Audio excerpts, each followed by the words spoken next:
Québec, on a une expression qui dit « c'est arrangé avec le gars des vues ».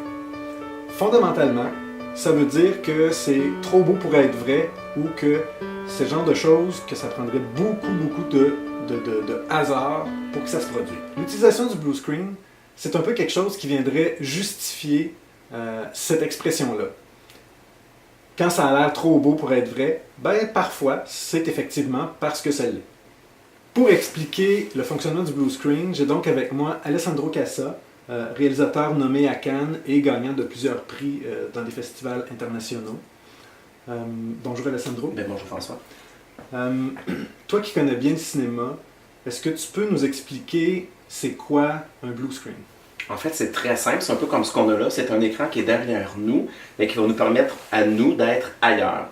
Donc, on va tourner avec un éclairage particulier, mais on va pouvoir se transporter où on veut. Exemple, on va être dans un autre endroit et on ne peut pas le tourner pour des questions de logistique, des questions techniques ou des questions que la personne ne peut pas être ou se déplacer ou prendre l'avion, je ne sais trop quoi, mais on va recréer le décor en studio et par le son, après l'éclairage, on va croire qu'on est vraiment là. Le blue screen, c'est aussi simple que ça, c'est de faire semblant et c'est le cinéma finalement. Est-ce que tu sais pourquoi en général on utilise un écran bleu ou vert pour substituer un fond à un autre?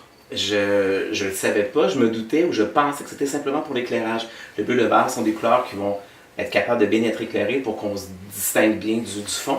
Mais en faisant quelques recherches, je me suis rendu compte que la raison est très simple. Tantôt, je disais qu'on va enlever le fond. Donc, si à l'ordinateur, on enlève ce qui est bleu ou ce qui est vert, tout ce qui est bleu et tout ce qui est vert va disparaître. Donc, si j'ai du bleu, du vert sur moi, ça va disparaître. Et le bleu et le vert sont les couleurs les moins présentes dans la pigmentation de la peau. Donc, si on avait trouvé un fond rosé ou pêche, ben là, tu aurais des acteurs avec des morceaux de peau qui manqueraient ou des... Ouais, ça serait peut-être... Bon, ben, ça serait un genre de film de science-fiction, mais c'est essentiellement pour ça. Le blue screen est peut-être utilisé beaucoup plus. L'éclairage est beaucoup plus facile. Avant, on avait du green screen, mais ça faisait un petit reflet. Et certaines comédiennes aimaient moins le reflet que ça faisait sur la peau. Mais en fonction des scènes qu'on va tourner aussi, du décor et des costumes, on peut utiliser les deux. Donc, on peut travailler sur du vert, sur du bleu. Mais il ne faut pas qu'il y en ait ni sur nous les yeux bleus. Donc, quelqu'un qui aurait les yeux bleus, ben là, on serait sur le green screen. C'est bête, c'est basique, mais il faut y penser parce que tout va être effacé. Donc, si on tournait sur un fond noisette, ben, on verrait plus les yeux. Donc, si je voulais avoir un trou dans le ventre, ouais, je pourrais mettre un rond bleu. Comme dans la mort, vous voici bien, exactement. Ouais. Donc, une fois qu'on a tourné devant le fond, disons noir pour l'instant, qu'est-ce qui arrive? Mais en fait, c'est là que c'est merveilleux. Avant de tourner, il faut qu'on y ait pensé. Donc, il faut qu'on se dise comment la scène va être tournée, c'est quoi le décor, où les comédiens vont être. On va voir comment on place l'éclairage. Donc, on va vraiment tourner comme si on y était, sauf que le fond n'est pas là. Et après, ben, c'est au montage, donc les techniciens qui vont être capables de subtiliser, de remplacer, mais avec le même type d'éclairage. Donc, exemple, s'il y a une lune, ben, il faut qu'on sache avant qu'on tourne quelle image on utilise derrière. Parce que si l'éclairage vient de ce sens-là et que dans le plateau, ben, l'éclairage vient de là, alors si je suis éclairé par là et que le réverbère est là ou la lune, ça ne fonctionne pas. Donc, avant une préparation, pendant on tourne, mais après ça, on va effacer ce qu'il y a derrière et le remplacer par une image. Et ça se fait automatiquement grâce à la magie de la technologie. Et ben, que ce soit bleu, que ce soit vert, ça s'efface pour la ville, le paysage ou le lieu qu'on veut remplacer tout simplement. Mais c'est numérique, là, c'est complètement informatisé tout ça. Donc, si on voulait, on pourrait être, disons, à Tokyo. Ouais, ou à Londres. Oui. Ou à Sainte-Barbe. En tout cas, souvent, le blue screen est utilisé dans des films d'action. Ou de science-fiction. Oui, mais pas uniquement. On le voit dans certains films, comme par exemple celui-ci.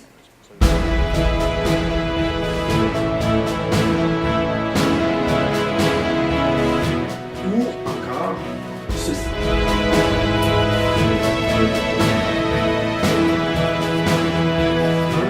Un des films que j'ai vu quand j'étais un peu plus jeune, qui utilise à profusion la technique du blue screen, c'est Lord of the Rings.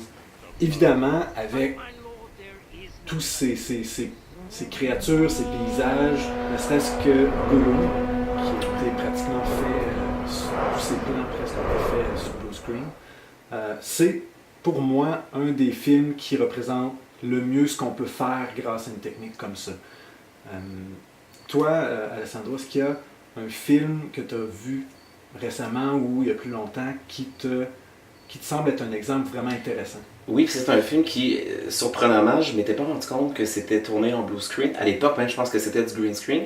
C'est Forrest Gump. Ça fait quand même quelques années. Mais lorsqu'on voit le personnage de Forrest avec les présidents ou même quand un des comédiens a les jambes coupées, mais ça a été fait, donc la personne n'a pas les jambes coupées, donc ils ont même découpé le côté du bateau, donc quand il se tourne, qu'il va nager, donc, mais j'avais pas réalisé qu'on pouvait aller jusque-là. On a l'impression que ce sont que des films de science-fiction, mais là, le blue screen permet d'aller dans des subtilités de films d'époque. Donc, ça permet vraiment de recréer des choses assez incroyables. Je pense que Forrest Gump, c'est un très bon exemple à ce niveau-là, de choses qu'on pourrait pas s'imaginer. Et le blue screen, quand on peut pas croire qu'il y en avait, là, c'est bien fait. Quand on le voit pas, je trouve que là, on se dit, ah, très, très bien réussi.